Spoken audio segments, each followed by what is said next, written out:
Oi, tudo bem com vocês? Então, para quem não me conhece, eu sou a professora Sandy Moreira, sou cirurgiã dentista, estou ministrando aula para vocês da disciplina de Psicologia aplicada à saúde mental. Pessoal, a psicologia é uma área da ciência ali de estudo muito importante para a área da saúde. Por quê? Porque nós, profissionais da área da saúde, vocês, futuros profissionais da área da saúde, vocês vão lidar com pessoas, seres ali individuais, pensantes, que têm ali uma série de características diferentes uns dos outros e diferente também de vocês. Então é muito importante para os profissionais da saúde conseguirem ali absorver, entender o máximo possível da realidade do paciente, da vivência daquele paciente, das experiências dele, do porquê que ele age de determinada forma, porque vai facilitar, vai fazer com que o nosso atendimento seja de fato humanizado,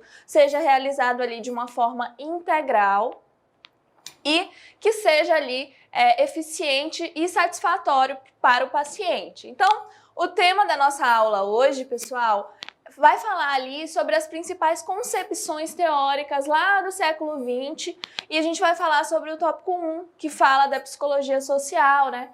Da psicanálise, do behaviorismo, da psicologia transpessoal, do humanismo e do Gestalt. Então, vocês vão entender no decorrer da nossa aula que todas essas teorias, elas foram desenvolvidas ali, né, por filósofos, psicólogos, por pessoas ali entendidas e preocupadas com a área da psicologia, do pensamento humano, do agir humano.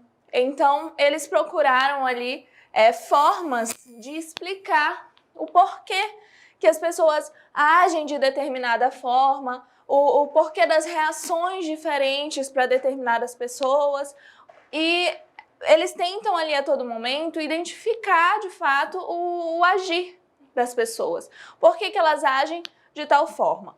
Então vamos entender um pouquinho mais ali sobre essas concepções, elas são muito importantes, tá? Então são teorias aí que até hoje são estudadas, algumas foram deixadas um pouco para trás, outras são mais utilizadas, e aí vai depender muito da especialidade, do foco ali do profissional lá da psiquiatria, psicologia, mas para a gente, como profissionais da saúde, independente da área, é muito importante conhecermos, tudo bem? Então vamos falar um pouquinho mais sobre essas teorias. Pessoal, o Dirk Williams, ele encarou um momento ali de decisão em 1569, tá? O que aconteceu?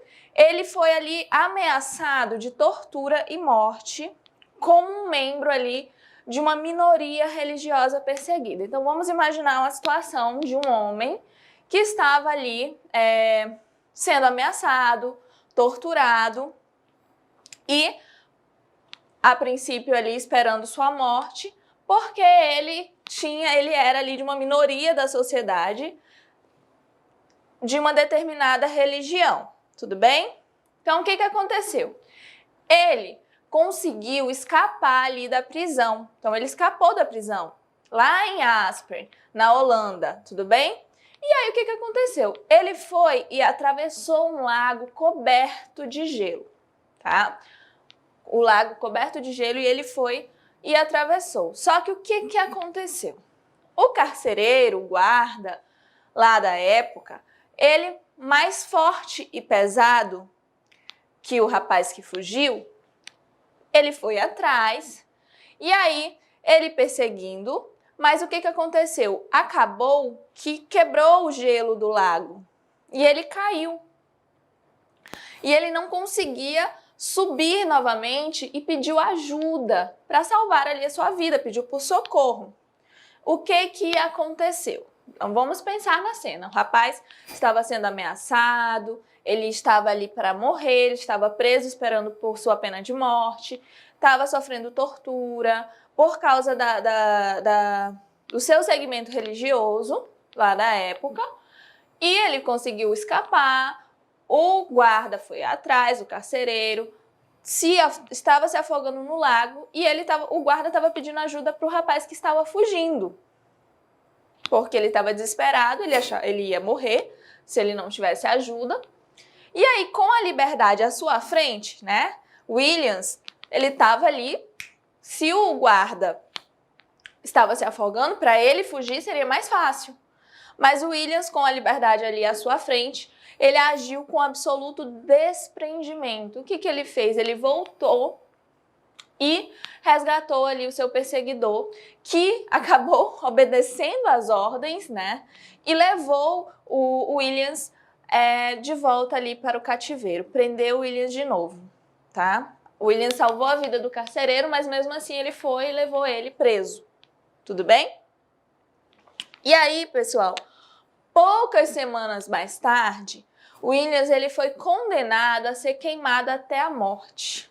Então ele foi queimado ali vivo e por seu martírio, né, pelo seu sofrimento, a Aspen dos dias de hoje acabou batizando uma rua ali em homenagem ao seu herói popular. Então, realmente é uma historinha aí para vocês, para a gente pensar no agir, né? No agir humano. Será que você faria o mesmo? Não é? Por que será que ele voltou, se ele poderia ter se salvado ali, conseguido escapar? Então, fica o questionamento. O que leva as pessoas a sentirem lá desprezo pelas minorias religiosas? Por que as pessoas acham que a sua religião é melhor que a outra, ou porque o seu status social é melhor que o do outro, ou porque o seu pensar é o correto e o do outro não, né? Como aconteceu ali com Dirk Williams, e agirem tão rancorosamente, não é? Porque apesar dele ter salvo a vida do outro, do carcereiro, ainda condenaram ele à morte. Então, por quê? Por que condenaram o homem, né? Por que apesar do seu ato heróico, ele acabou sendo condenado ali à morte? E de uma morte muito violenta, ser queimado ali. Então, realmente fica ali um questionamento para vocês. Então, o que inspira as pessoas, como ali o seu carcereiro, a executar ordens que são injustas? Mesmo sabendo ali que é injusto, o carcereiro não viu ali, se viu salvo, né, pela pessoa que ele estava perseguindo, e mesmo assim na sua concepção, o correto era ele seguir as ordens. Então ele levou Williams de volta ali para o cárcere. Então, o que faz? O que inspira as pessoas a agirem assim? E o que motivou esse desprendimento da resposta ali de Williams, né? E de tantos outros que acabaram morrendo tentando salvar outras pessoas. Então, realmente, o que faz? O que motiva?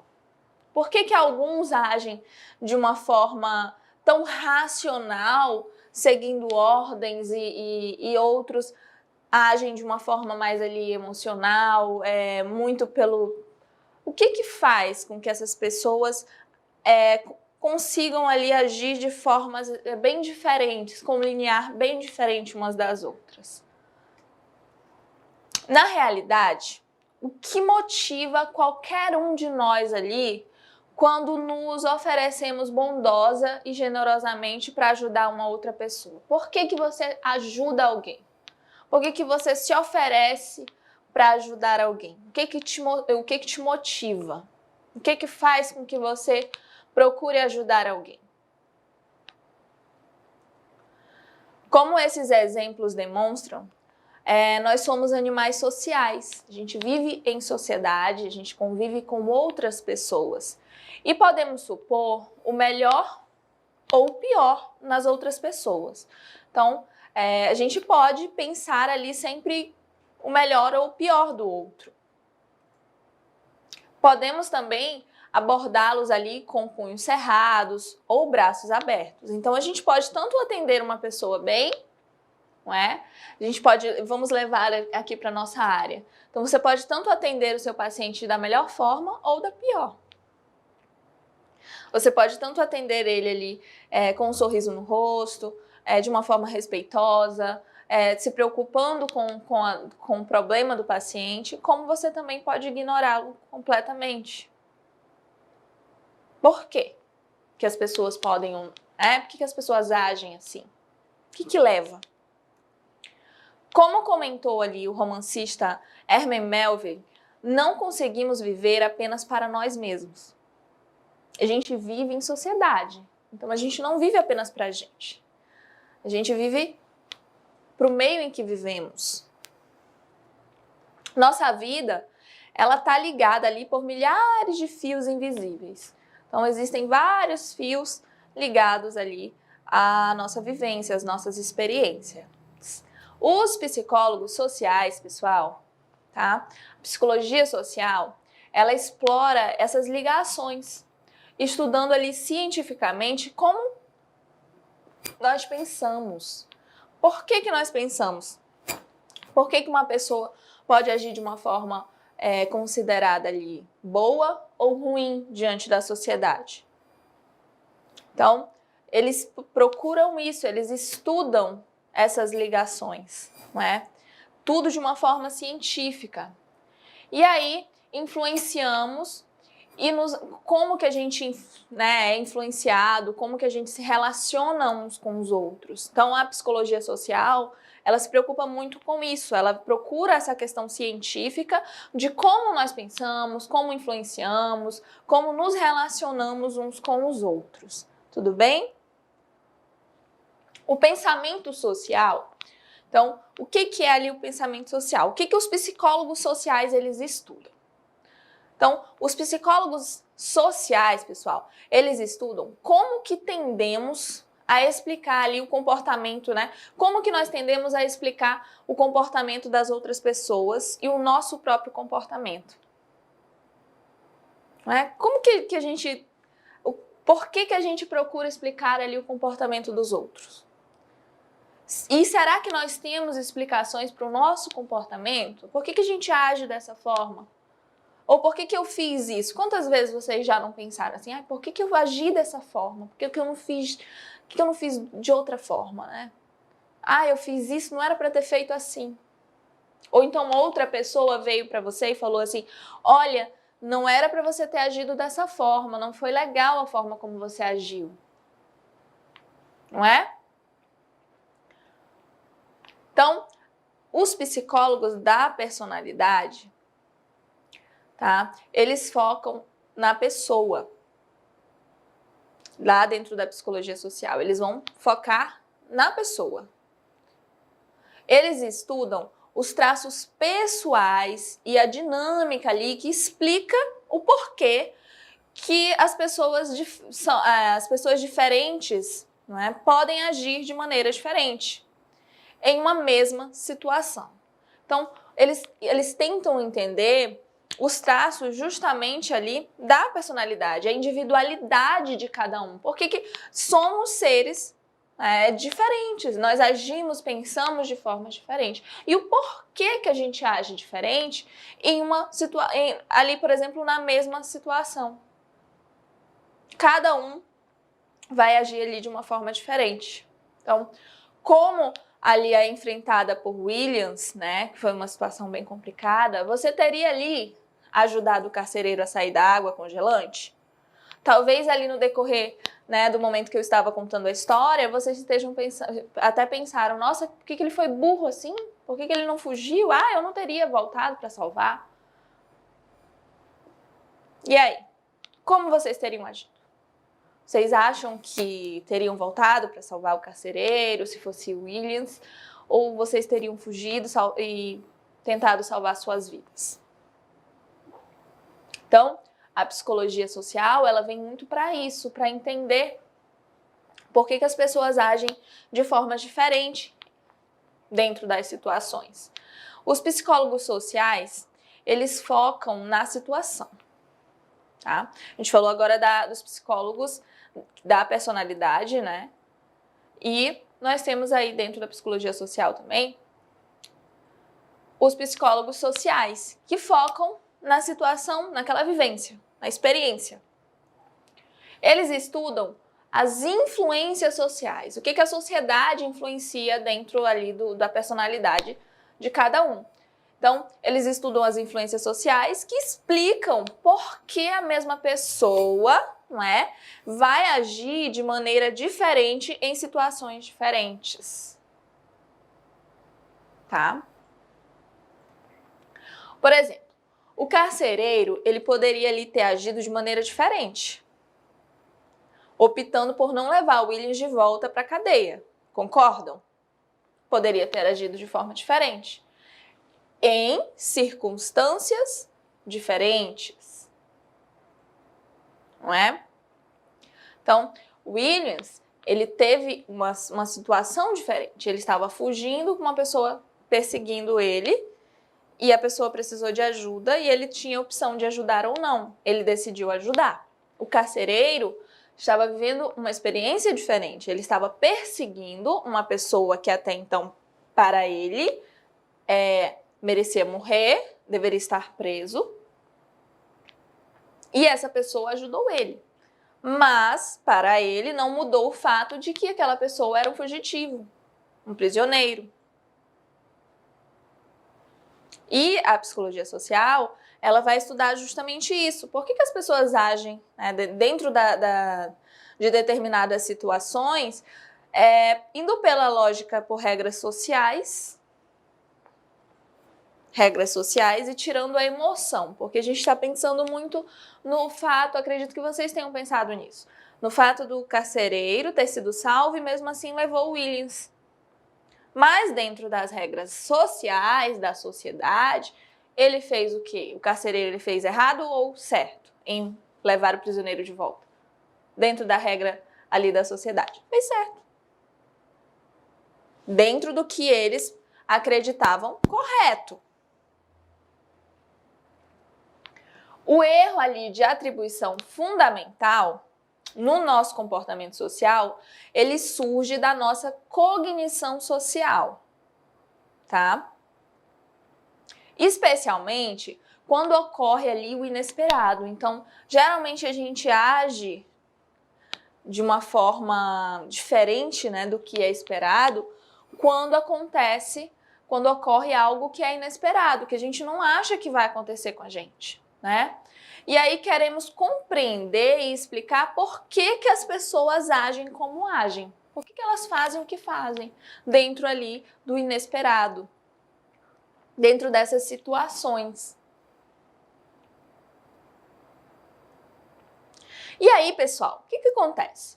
Após estudar ali como as pessoas, né, elas explicam ali o comportamento dos outros, Fritz Heider, em 1958, ele propôs ali uma teoria de atribuição, tá? Por quê? Prestem atenção, ele propôs uma teoria de atribuição após ele estudar como que as pessoas se explicavam, né? Como que elas explicavam seus comportamentos. Então, nós podemos atribuir o comportamento dentro da teoria de atribuição, né, de Fritz Heider, nós podemos atribuir o comportamento aos traços estáveis, duradouros, tá? Da pessoa. Uma atribuição ali relativa à disposição pessoal, ou podemos atribuí-lo à situação, que é uma atribuição ali situacional. Então, mais ou menos, deixa eu explicar para vocês a questão. Então, ele quis dizer que nós temos traços que são estáveis, né, que pode demorar ali, que dura, que é ali tudo de acordo com o que a gente vai vivendo, o nosso dia a dia, ou a gente pode atribuir a uma situação, algo que não é tão comum, mas que pode acontecer. Quais os fatores afetam as nossas atribuições? Vamos conhecer. Todos nós, pessoal, nós cometemos o erro de atribuição fundamental. Então, você vai considerar, né? Considere o seu professor de psicologia, considere o seguinte. O seu professor de psicologia, no caso, a sua professora de psicologia, é tímida ou extrovertida? Então, para vocês, eu sou uma pessoa tímida ou eu sou uma pessoa extrovertida? Se você responder extrovertido, lembre-se de que você só conhece o professor em uma situação. No caso, durante ali a aula, que exige um comportamento extrovertido. É o trabalho, então exige que eu tenha um comportamento extrovertido, porque eu preciso me comunicar com vocês. Seu professor, no caso sua professora, que observa o próprio comportamento não só ali na sala de aula, mas com a família, em reuniões, quando está viajando, poderia dizer: eu sou extrovertido? Tudo depende da situação. Em sala de aula ou na presença ali de bons amigos, sim. Então, depende da situação. Eu sou extrovertida? Vai depender se eu estou em sala de aula, se eu estou na presença de amigos. Isso, pessoal, é uma situação hipotética. Não estou falando de fato de mim. Tudo bem? Então, eu posso falar também ali o seguinte: sou extrovertido, mas em reuniões profissionais eu sou bem tímida. Posso falar também? Não posso? Fora ali dos seus papéis atribuídos, os professores, eles parecem menos professoriais, não é? Os presidentes, eles são menos presidenciais. Os gestores são menos gerenciais. Então, fora do seu meio ali, da sua profissão, do que você exerce, logicamente que você, um professor, dentro ali de outras atividades que não seja ali dentro de uma sala de aula ou ministrando uma aula, de fato o comportamento vai ser diferente. Suas ações, seu agir provavelmente vai ser diferente. Até a forma como se comunica também. O presidente também, quando não está dentro das suas atribuições, ele vai agir de uma forma menos presidencial. E assim com todas as outras profissões. Então, as pessoas, elas agem, dentro ali da teoria, né, da psicologia social, elas agem de acordo com as regras, com as situações em que se encontram. Quando explicamos ali o nosso próprio comportamento, nós somos sensíveis a como ele muda de acordo com a situação, não é? Vocês perceberam que eu expliquei que o meu comportamento pode mudar de acordo com a situação em que eu me encontro. Se eu estou ministrando uma aula, se eu estou, por exemplo, sou cirurgiã dentista, se eu estou dentro de um consultório, atendendo o paciente, não é? Então, pode mudar. Então, o meu comportamento, ele pode mudar de acordo com a situação. Uma exceção importante, na maioria das vezes, é que atribuímos as nossas ações intencionais e admiráveis não às situações, mas aos nossos próprios bons motivos. Então, o que acontece? Eu vou explicar para vocês. Quando a gente faz algo bom, algo que é admirável, que as pessoas nos parabenizam ou percebem, geralmente a gente não diz que foi devido ali à situação, mas que foi feito por quê? Porque a gente tem uma boa índole, porque nossa criação foi boa, porque você é uma boa pessoa. Então você atribui justamente aos seus próprios bons motivos, não é? Também somos sensíveis ao poder ali da situação. Quando explicamos ali o comportamento das pessoas que conhecemos, bem como a quem estivemos ali, em diferentes contextos, tá? Então a gente explica tanto o nosso comportamento quanto o comportamento das pessoas que a gente conhece. A gente tenta explicar. Ah, mas fulano, principalmente se for alguém ali que você gosta, alguém que é próximo a você e quando você quer defender, a gente usa muito isso. Ah, mas fulano fez isso, mas não foi a intenção. Ah, ele fez isso, mas foi por isso, por isso, por isso. Então a gente tenta explicar, não é? Muitas vezes, nós cometemos o erro de atribuição fundamental, quando um estranho, ele acaba agindo mal. Então, a gente comete o erro de atribuição fundamental. Tendo visto apenas aquele torcedor berrando, por exemplo, né? A gente vê uma pessoa, um torcedor berrando para o árbitro no calor ali da competição. Podemos presumir que se trata ali de uma má pessoa. Não é? Quando a gente vê alguém falando palavras feias ali para o outro, ofendendo, você olha e fala assim, nossa, que pessoa. Essa pessoa não é uma pessoa legal. Não quero me aproximar dessa pessoa. Então a gente acaba cometendo ali o erro de atribuição fundamental. Mas fora do estádio, ele pode ser, né, esse torcedor, ele pode ser um bom vizinho, um ótimo pai. Então ele pode ter atitudes boas, mas que a gente, né, que as pessoas que estão vendo ali no momento, que estão vendo só aquele momento daquela pessoa, pode acabar julgando mal. Ou julgando ele pelo ato que ele está cometendo ali no momento. Não é? Então, quais são as consequências das nossas atribuições? Pessoal, antes de eu dar sequência e responder aí as consequências, eu vou colocar para vocês, aproveitar que a gente falou sobre isso, sobre essa questão de presumir algo, é muito daquela questão a primeira impressão. Lembrem-se que às vezes vocês vão ter ali apenas um contato, dependendo de como for ali a vivência e a experiência profissional de vocês, às vezes vocês vão ter apenas um contato com o paciente. Então, tanto a sua impressão dele vai contar, logicamente, mas a impressão que ele vai ter sua também vai fazer a diferença. Então, tentem agir da melhor forma com os pacientes de vocês.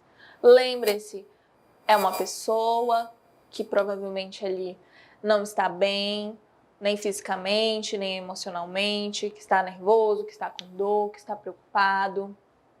Tudo bem? Então vamos dar sequência. E aí, quais são as consequências dessas nossas atribuições, né? De você atribuir algo ali por apenas um momento, uma experiência que você teve com aquela pessoa. Então, a maneira como explicamos as ações das outras pessoas, atribuindo-as à pessoa ou à situação, pode ter ali efeitos importantes na vida real. Então, a gente tem ali atitudes e ações. Como que as nossas atitudes e ações, elas interagem? As atitudes, pessoal, elas são sentimentos, muitas vezes influenciados por nossas crenças. Então, a gente age, né? A gente toma atitudes ali de acordo com as nossas crenças, com as nossas vivências, que predispõem ali nossas reações a objetos, pessoas e eventos. Então, as nossas atitudes, elas vão predispor reações a situações, pessoas, não é? Objetos, a coisas. Se nós acreditarmos que alguém está nos ameaçando, podemos sentir medo. Se a gente está acreditando, às vezes nem está. Mas se ali no que a gente acredita,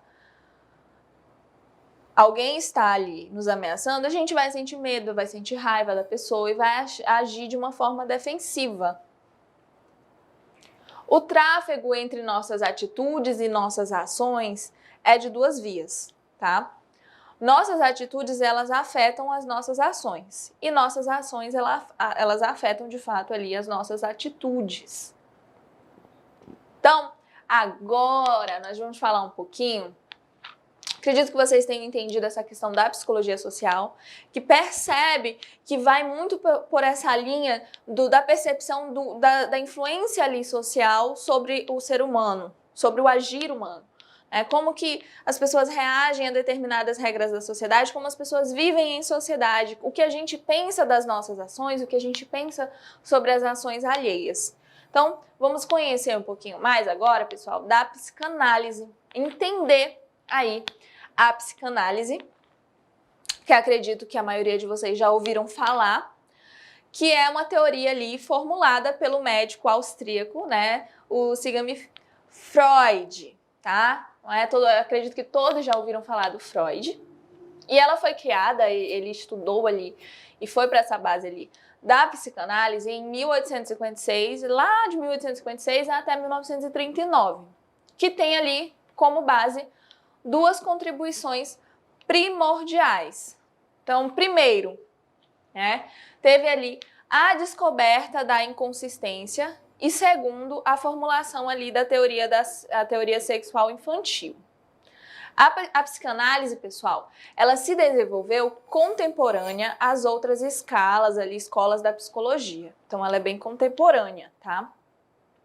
Porém, ela emerge ali de uma vertente fora do âmbito das ciências naturais e dos experimentos acadêmicos em laboratório.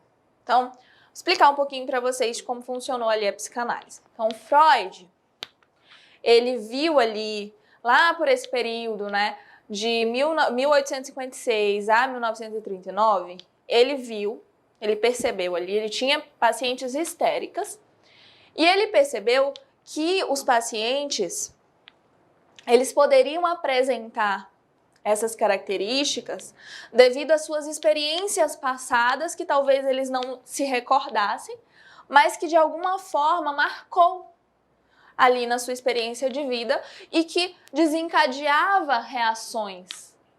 Então, a psicanálise ela foi muito por essa vertente.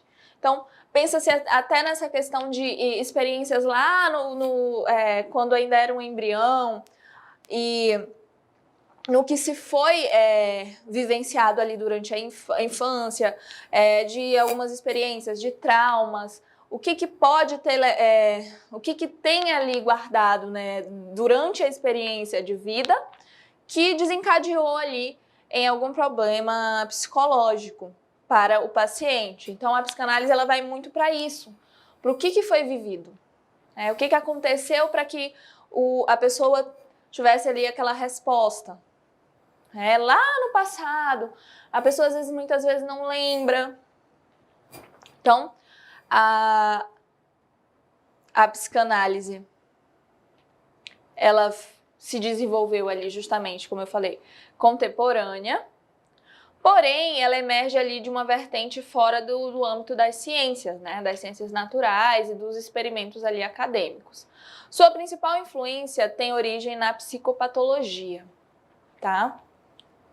A psicanálise, ela nasce de uma oposição ali aos tratamentos dos distúrbios mentais da época. Então, Freud ele não concordava com a forma que no caso, eram realizados ali os tratamentos mentais, que eram bem bruscos mesmo, e os quais eram precários e, de fato, desumanos.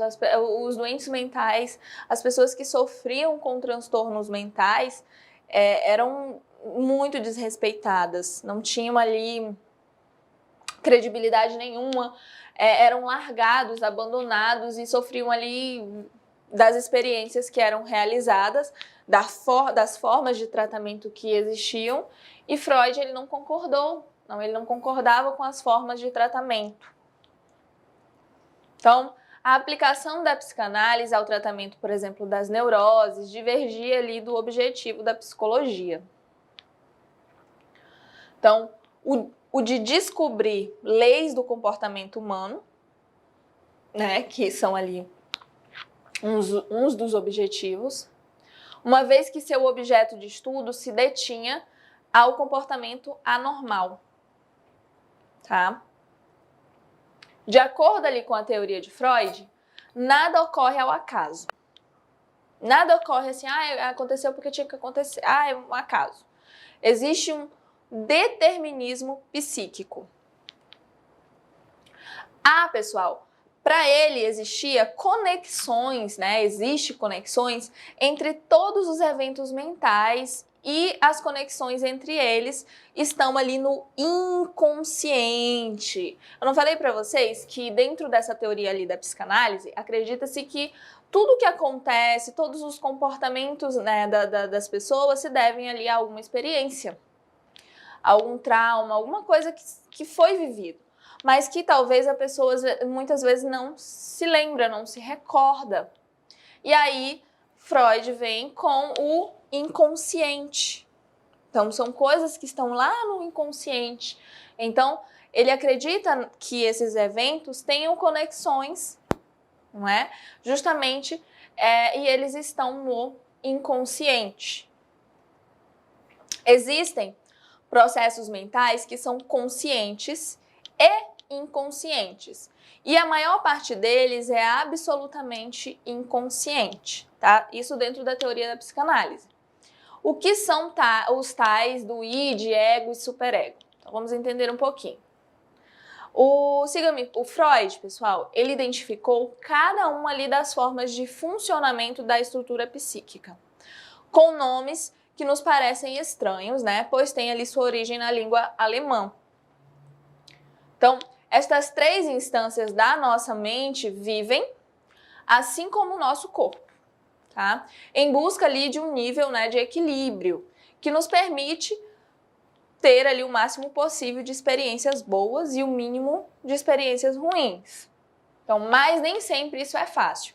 Muitas vezes, nós nos encontramos ali dentro de situações das quais não gostaríamos de participar, não é? Mas não vemos outra saída. Então, da mesma forma, acontece ali com essas três instâncias. E outras vezes ainda, nós nos percebemos ali querendo ou não querendo, né, alguma coisa ao mesmo tempo. Então, às vezes a gente quer e não quer. Acontece. Nessas situações, se estabelecem ali os conflitos dentro de nós. Os conflitos, pessoal, eles podem ser extremamente desgastantes do ponto de vista emocional, tá? E sempre ali, em busca do equilíbrio, lançamos mãos ali de estratégias que nos tirem, pelo menos temporariamente, daquela situação. Então, a gente vai procurando ali estratégias para que nos tire dessas situações de desconforto. A essas respostas de proteção, que são ali em geral, né, inconscientes e automáticas, chamamos ali de mecanismos de defesa. Os mecanismos de defesa, eles não são ali, por eles mesmos, patológicos nem saudáveis. Eles não fazem mal nem bem. É o uso que fazemos deles e o grau ali de rigidez que nós estabelecemos internamente para o seu uso que faz com que sejam ali mais ou menos favoráveis ao nosso ali ajustamento psicológico. O id, ele é formado pelas energias ou pulsões ali que são inconscientes, contendo assim os impulsos inatos, biologicamente ali determinados, tá? Então vai lá, o id está lá no nosso inconsciente. Esses desejos, eles não reconhecem e não respeitam nenhuma norma estabelecida pela sociedade, nenhuma convenção ou nenhum código moral. Então, lá no id, pessoal, estão aquelas coisas, né, que você, assim, que está no seu inconsciente e que para a sociedade talvez não sejam corretos, não seja ali dentro da sua criação, da religião, não está correto, mas que lá no seu inconsciente você tem vontade de fazer, no inconsciente, que você talvez não tenha nem coragem de formular, de falar, por vergonha, ou nem reconheça que tenha isso no inconsciente. Tudo bem? Por quê? Porque lá no seu inconsciente não vai ter regra da sociedade, não vai ter nenhuma convenção e nenhum código moral. E aí, nós temos o superego. O superego, ele é regido justamente lá por essas normas e princípios éticos e religiosos da sociedade na qual o indivíduo é inserido. Então, o superego, ele traz ali aquela consciência de certo e errado que vem dentro da nossa criação, do meio em que a gente vive, do que a gente adquiriu ali da sociedade. Tudo bem? E o ego, que literalmente significa eu, é o setor da personalidade, especializado ali em manter, né, o contato com o ambiente que o cerca, é o que a gente vive ali, nossas experiências, e o indivíduo. O ego, pessoal, ele tem 3 tarefas básicas. A nossa autopreservação, né, o cuidado, nosso autocontrole, não é porque sentimos, por exemplo, atração sexual por alguém que nós vamos atacar tal pessoa. Então é através do ego que a gente tem essa percepção, né? Não vou poder agir como talvez eu queira, porque tem que respeitar a outra pessoa. Então, a nossa adaptação ao meio ambiente, a forma como a gente vai reagir àquelas regras, àquela sociedade, tudo bem? A capacidade ali de julgamento moral, a noção do certo e errado, que possamos ali adquirir com o passar da infância, Freud chamou de superego. Então, tudo que você vai tendo, né, com desenvolver ali, com o seu crescimento pessoal, com o seu amadurecimento, a sua noção de certo e errado, é considerado superego, tá? Sua capacidade de julgar, de entender. E aí, depois, né, dessa teoria ali da psicanálise de Freud, foi desenvolvido o behaviorismo, tá? E o behaviorismo é uma palavra que provém do termo em inglês, né? Behavior, e significa o quê? Comportamento, tá? Por isso, essa teoria também é denominada de psicologia comportamental. Então, os primeiros estudos, eles nascem lá em 1913, né, com John B. Watson, acho que é isso, pessoal, nos Estados Unidos, propondo que o objeto de estudo da psicologia fosse observável, mensurável e que pudesse ali ser reproduzido. Então, deixa eu explicar para vocês. A psicanálise, ela acredita, ela vai por uma linha de que todas as nossas ações se devam às experiências em que a gente vive.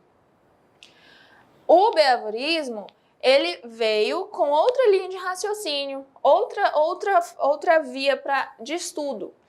E ele vem muito para essa questão comportamental. Então, a gente age assim, não por algo que veio lá. O resultado de tal pesquisa foi ali a formulação da teoria, né, estímulo e resposta. Dessa relação estabelece ali o conceito de condicionamento respondente, o qual está ali associado ao comportamento respondente. O comportamento respondente, ele é ali um comportamento involuntário, que é provocado por estímulos ambientais. Então, a teoria do behaviorismo acredita que a gente age de acordo com os estímulos, como se fosse ali automático. Você reage ao estímulo do que é apresentado para você. Você tem comportamento de acordo com o que é estimulado ali naquele ambiente. Portanto, tem-se primeiramente um comportamento, né, que responde a um estímulo do ambiente. Então, olha a diferença, né? A psicanálise foi lá para a linha do experiências, traumas, algo que foi vivido. E o behaviorismo, ele veio por essa linha do comportamento, de estímulo ao ambiente, né? O qual, por sua vez, inevitavelmente levará ali uma consequência ainda não aprendida. Num segundo momento, a resposta ela será dada já objetivando ali a consequência, pois agora é conhecida pelo indivíduo por intermédio da experiência anterior. Então, eles acreditam o seguinte, que se na primeira experiência você não tem ali a resposta, então você vai agir de acordo com a situação, com o estímulo. Num segundo momento, se fosse repetir, você já sabe qual a consequência. Por quê? Porque é conhecida, não é? Essa consequência já é conhecida por você, por intermédio justamente da experiência que aconteceu anteriormente. E aí, dentro, né, dessa a gente tem também outra linha de raciocínio, outra linha ali de estudo da psicologia, que é o humanismo. Com os psicólogos humanistas, eles veem ali a personalidade. E qual que era o seu objetivo ao estudar a personalidade?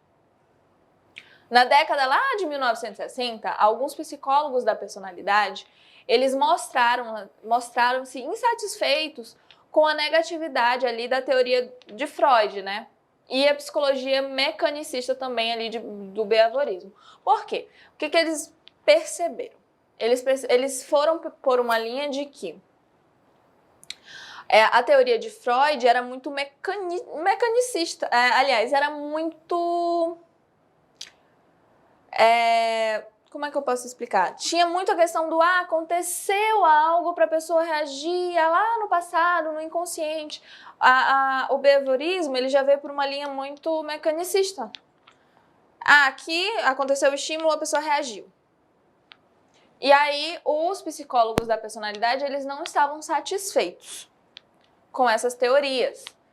E aí, o que aconteceu? Os psicólogos humanistas, eles voltaram sua atenção para o modo como as pessoas saudáveis se esforçavam por obter ali uma autodeterminação e uma autorrealização. Porque essas outras teorias, né, a psicanálise, o behaviorismo, vem muito por questões de comportamento, de pessoas que sofrem com transtornos mentais, de por que algumas pessoas acabam desenvolvendo transtornos mentais e outras não. E os psicólogos humanistas, eles queriam entender como que as pessoas saudáveis, né, se esforçam por obter ali uma autodeterminação, uma autorrealização. Em contraste com a objetividade ali científica do behaviorismo, não é? Eles estudaram as pessoas por meio ali das suas experiências e sentimentos relatados por elas mesmas. Porque, afinal, quem melhor do que você mesmo para explicar o que está se passando com você? Quais suas experiências, o que você está sentindo. Então, o Abraham Maslow, em 1908 até 1970, e Carl Rogers, eu acho que é isso, Carl Rogers, de 1902 a 1987, eles propuseram a perspectiva de uma terceira força com ênfase ali no potencial humano, tá? Indo um pouco por fora dessa questão científica, desse lado do porquê ali, do que aconteceu antes. E a perspectiva humanista, ela encara justamente a personalidade como um foco no potencial ali para o crescimento pessoal saudável. Então, eles acreditam que, de acordo com a personalidade do indivíduo, esse indivíduo ele vai ter ali uma disposição, um crescimento pessoal saudável. E aí, a autorrealização, de acordo com Maslow, uma das necessidades psicológicas essenciais ali que surgem após as necessidades físicas e psicológicas básicas. Então, o ser humano ele precisa ter, dentro ali dessa perspectiva de Maslow, a autorrealização. E aí, pessoal, nós temos também, dentro dessas linhas de estudo da psicologia, a psicologia transpessoal. A psicologia transpessoal, ela é uma abordagem da psicologia considerada ali justamente por Abraham Maslow, tá? E Maslow, ele sugeriu que algumas pessoas, elas também atingem um nível de autotranscendência. No nível de autorrealização, as pessoas, elas procuram realizar o seu próprio potencial. Na autotranscendência, as pessoas, elas buscam o significado, o propósito e a comunhão que estão ali além do self, né? Que é transpessoal. Saudada ali como a quarta força da psicologia. Então, acabava que a psicologia transpessoal, ela buscava integrar ali a psicologia. O que acontecia? Trazia dentro ali da psicologia as vivências espirituais e as experiências chamadas transpessoais, caracterizadas ali por um estado de consciência superior, tá? Que contém todas as experiências anteriores do indivíduo e prossegue no sentido de conduzir o ser humano ali em uma direção de transcendência. É como se fosse uma evolução pessoal, um desenvolvimento pessoal. Tudo bem? E aí, nós temos Uma outra teoria que também é muito importante. Então a gente já teve aí que é muito conhecida, que até hoje é estudada, tem uma linha muito seguida, que a gente tem a psicanálise, né, que foi criada ali, desenvolvida por Freud. Só que a psicanálise, ela vem por essa linha do que aconteceu, do inconsciente, do id, do ego, superego, do porquê que as pessoas reagem, vai muito por uma linha do como, de coisas que você não tem consciência. Então vai se explicar por algo que tu não tem ali, nem lembra. Você vai agir, vai explicar as ações daquela pessoa por algo que ela nem se recorda. E a Gestalt, ela veio por uma linha diferente. Ela veio por uma linha que vai mais para a percepção das pessoas em relação àquelas experiências, de como a pessoa enxerga. De muitas vezes você olhar por uma janela e olhar rápido e ter a impressão que está em movimento.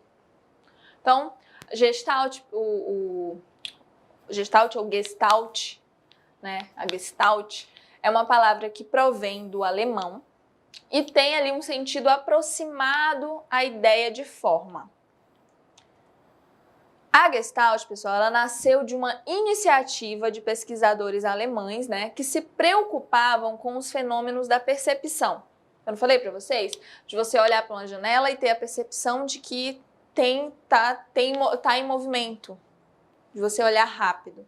Então a Gestalt, ela vai muito da percepção do ambiente, da percepção do ser humano, aquilo que está ali ao seu redor.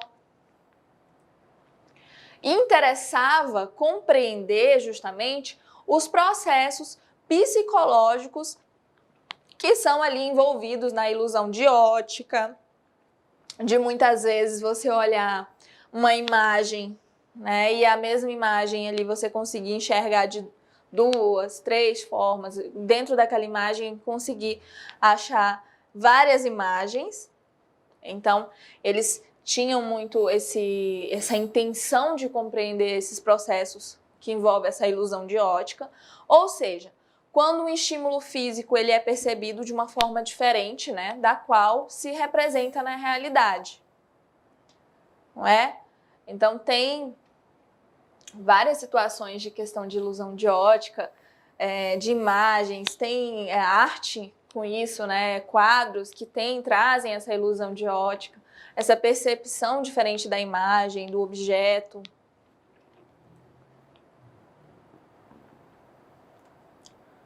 E ali em contraponto, né, ao behaviorismo, a Gestalt, pessoal, ela sustenta que o comportamento ele deveria considerar aspectos globais, tá?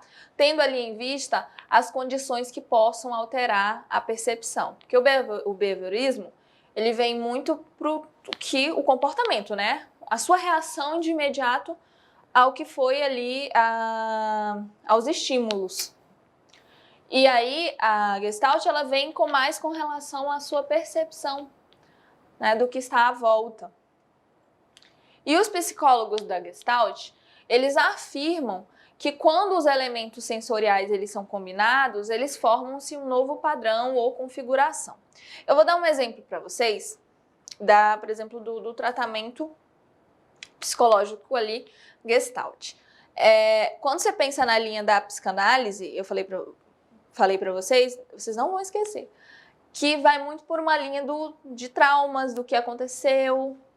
Tá, mas aí o paciente pensa, tá, aconteceu isso, isso e isso. E agora? Tá acontecendo isso comigo. Como que eu vou reagir ao que está acontecendo agora? Não é? Porque já identificou que aconteceu algo. Lá pela teoria da psicanálise, o meu comportamento hoje é assim porque aconteceu algo comigo, algum trauma. E eu estou respondendo a esse trauma. Agora, como que eu vou tratar ou como que eu vou agir de acordo com o que está acontecendo agora? O que eu estou apresentando agora? E aí a Gestalt ela vem para isso, para essa percepção. A forma como você vai agir de acordo com o que está acontecendo. E aí, os psicólogos Gestalt, eles afirmavam que quando os elementos sensoriais eles são combinados, forma-se ali um novo padrão ou configuração. Os gestaltistas, eles tentaram identificar as regras que governavam ali a forma como as pessoas percebem os estímulos separados e lhes atribuem ali sentido, né, formando ali uma unidade. Então eles tentaram pegar ali por que as pessoas olham para determinada imagem e conseguem transformar aquilo ali numa unidade ou conseguem ver uma imagem diferente. Então, eles tentaram ir por essa vertente. E eles afirmam, né, que as pessoas, elas extraem significado da totalidade. Então, por exemplo, você entra numa sala, você vai olhar todo o ambiente, daquilo você vai trazer ali uma percepção, você vai ter um entendimento sobre o que está acontecendo ali. De um conjunto ali de estímulos, ou não ali, e não de um estímulo individual, explicitando a premissa. O todo é distinto da soma de suas partes, né? Então, eles querem dizer que você vai ter que, o todo, ele vai ter ali, ele vai ser diferente se você olhar de uma forma individual. Por meio ali dos fenômenos perceptivos, é alcançada ali a boa forma, ou seja, a compreensão global ali do evento apreendido. E a boa forma é a tendência, a restauração do equilíbrio, a parte do todo, superando também a ilusão de ótica. Então, pessoal, só para a gente entender aqui, compreender essas linhas. A psicologia, como eu mostrei para vocês, existem ali várias linhas de pensamento, várias linhas de estudo, foram se desenvolvendo. Os estudiosos, eles acabaram, iam estudando até as teorias dos outros e acabavam ali discordando e procuravam outra vertente. Mas dentro disso tudo, o que vocês podem enxergar é que sempre se procura o porquê. O porquê as pessoas agem assim. O comportamento, entender o porquê que as pessoas reagem, como as pessoas enxergam o mundo, como as pessoas percebem as outras, como as pessoas se percebem, o que as pessoas esperam delas mesmas, o que as pessoas esperam da sociedade, entender o que aconteceu com aquela pessoa lá no passado, ou então que ela nem tem consciência de fato do que aconteceu e está reagindo daquela forma. Então, sempre perceba ali que a psicologia ela vem para isso, para o entendimento, para compreender o ser humano. E você, como futuro profissional da saúde, precisa sim compreender o ser humano. Tudo bem? Pessoal, então, lembrando sempre que vocês vão lidar com pessoas que têm ali sentimentos, que quando vêm para nós, profissionais da saúde, estão ali ou com dor física ou com uma dor emocional, muitas vezes conciliado, que às vezes vem para você de uma forma, reage com você de uma forma não tão simpática, mas que a sua reação pode fazer a diferença, vai fazer a diferença, na verdade, e que você tem que mostrar que vai ajudar, tá? Você tem que mostrar que está preocupado com o seu paciente, que você tem a intenção de ajudá-lo. Lembrar sempre da humanização. E pensar muito no vou atender o meu paciente como eu gostaria de ser atendido, tá? Então, pessoal, hoje eu vou ficando por aqui.